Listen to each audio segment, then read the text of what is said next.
Pemirsa, kelengkapan syarat bakal calon gubernur dan wakil gubernur Bali dinyatakan telah lengkap dan memenuhi syarat.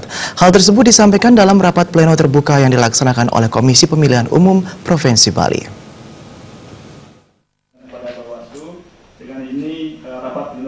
Setelah melakukan verifikasi perbaikan administrasi syarat bakal calon dalam pemilihan gubernur dan wakil gubernur Bali tahun 2018, KPU Bali menggelar rapat pleno terbuka Senin sore kemarin. Pada rapat pleno tersebut, kelengkapan syarat bakal calon gubernur dan wakil gubernur Bali dinyatakan telah lengkap dan memenuhi syarat. Rapat pleno dihadiri oleh kedua LO pasangan calon. Pasangan calon KBS Aceh diwakili Nyoman Satria bersama Sekretaris DPD PD Perjuangan Bali Gusti Ngurah Jaya Negara bersama tim. Sedangkan di tim pasangan calon Mantrakarta diwakili oleh Ketut Ridan, Ngurawi Didana beserta tim. Kedua LO pasangan calon menandatangani berita acara atas kelengkapan syarat yang telah dipenuhi oleh kedua pasangan calon. Selanjutnya diserahkan langsung kepada kedua tim LO pasangan calon.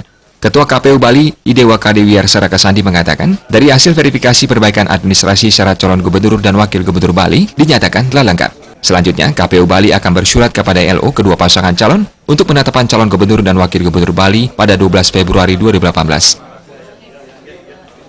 Kalau kami lihat ya dari dokumen yang diserahkan, baik pada kesempatan pertama terkait dengan syarat pencalonan dan syarat calon, kemudian setelah dilakukan perbaikan, memang sudah dapat disimpulkan bahwa semua dokumen ya dari kedua bakal pasangan calon ini sudah lengkap dan memenuhi syarat. Namun demikian, tentu KPU akan menjalankan tahapan ini sesuai dengan tahapan yang diatur di dalam PKPU. Jadi begitu ya, nanti penetapan pasangan calon kami akan selenggarakan sesuai dengan tahapan tanggal 12 Februari.